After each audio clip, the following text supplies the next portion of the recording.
So ayan, mga kalingap, magandang hapon at welcome back po sa aking YouTube channel. At ayun, meron tayong pag-uusapan. Grabe. Alam nyo ba mga kalingap, may nagang comment dyan sa aking channel na si Vincent Calyada daw ay mayaman na. Grabe. Buti pa sila, nalalaman nilang mayaman ako eh. Pero yung sarili ko, na ako mismo, hindi ko maisabing mayaman ako eh. Ayan mga kalingap, may mga tao talagang mapanghusga at ayaw ka talagang umasenso sa buhay. Talagang husgahan ka nila ng kung ano-ano para mag-down ka, mag-give up ka. Pero, ayan, mga kalingap, kayo ba, naniniwala ba kayo mayaman na ako? Hindi po porket vlogger mayaman na. Tandaan ninyo na si Vincent Calyada ay talagang grabe ang pagtulong nun. At nasasabi kasing mayaman na ako dahil daw inaaraw-araw ko na si Rachel. Samantalang hindi ko pang nababalag ang si Rachel eh. Laging si Tatay Rizan pa lang. At saka ano bang problema na kung i-vlog ko si Rachel? Scout ko naman yan si Rachel eh. Matagal ako nagpaubaya. Grabe, kung alam nyo lang, matagal ako nagpaubaya. At ibang tao ang nag-vlog doon. Maraming ibang tao nag-vlog doon, pero may narinig po ba kayo sa akin? Sana maging lang kayo. Maging maingat sa mga sinasabi. Si Vincent Calyada hindi po mayaman. Dahil kung mayaman ako, isa ka sa tutulungan ko. Isa ka sa tutulungan ko.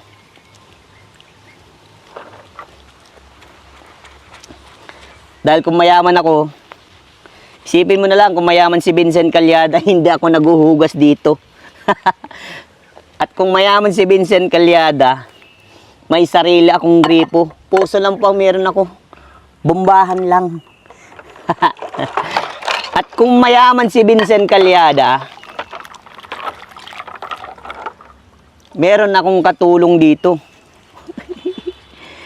At kung mayaman si Vincent Calyada, meron akong magandang bahay dito sa kinauupuan ko.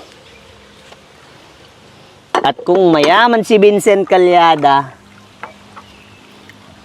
meron akong magagandang sasakyan. Pero,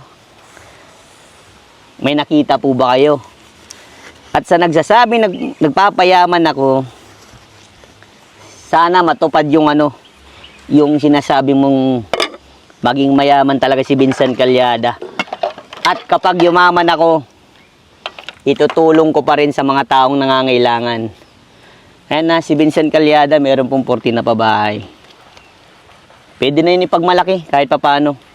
Dahil mag-isa tayong nag-aasikaso nun sa tulong ng mga buting sponsor. Kaya nagpapasalamat din ako. Sa ngayon, wala tayong sponsor.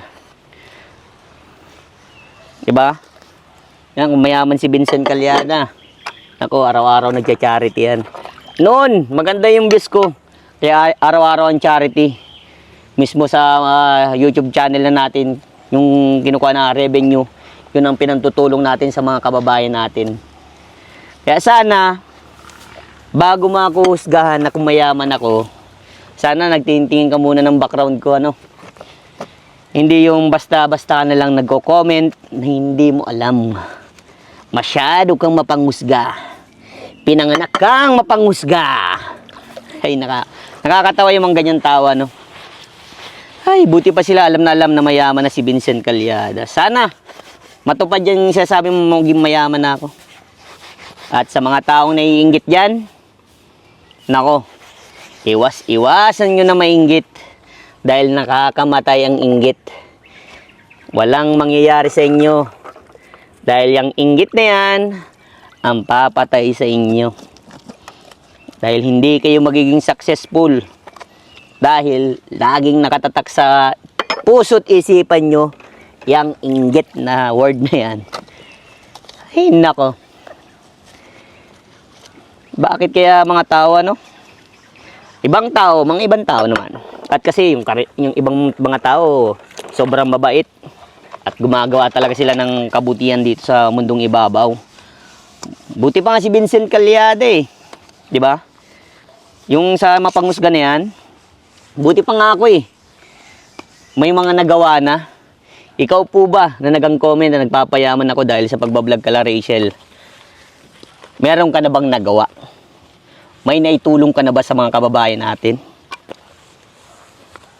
At ito pa. Sinabi pa doon, laging kino-comment niya na inaaraw-araw ko daw ang Morales. Samantalang bihira nga eh. Siguro sa isang linggo isa.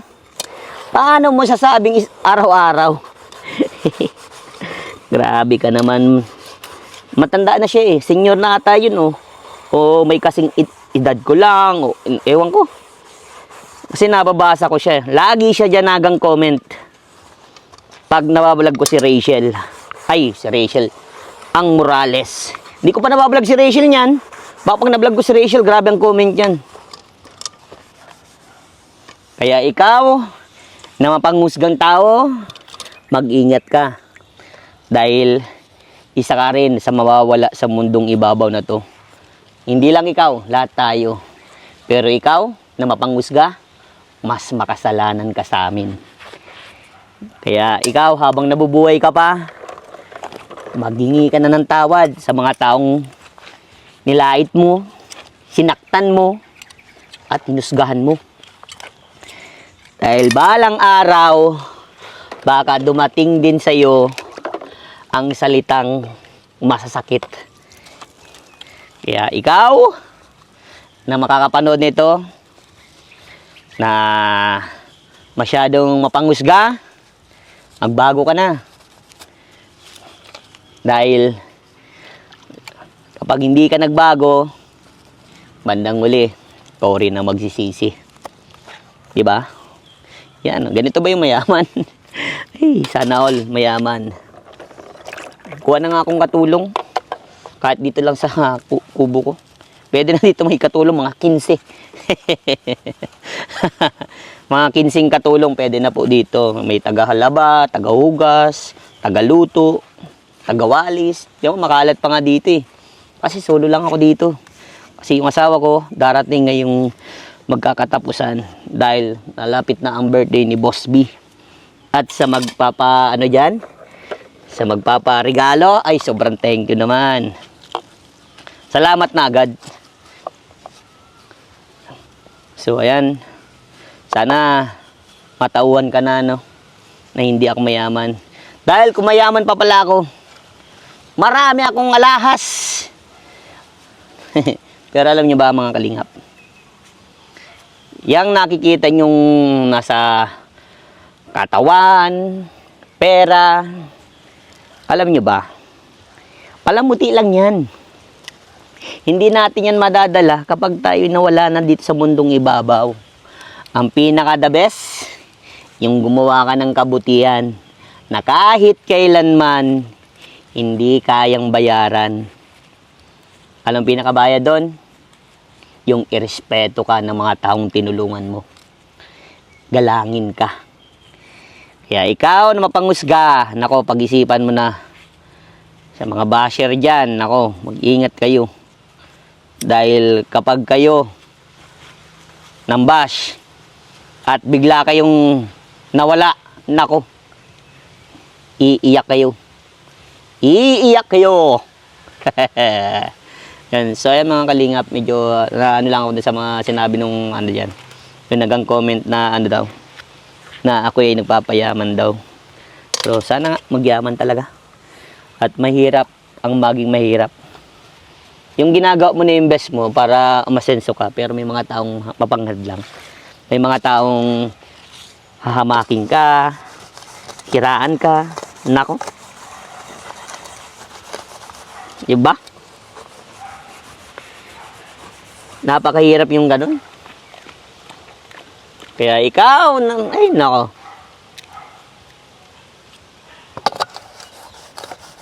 So ayan mga kalingap, sa makakapanood po nito, paki-comment naman kung saan nakarating itong vlog na to, ano. At yun daw.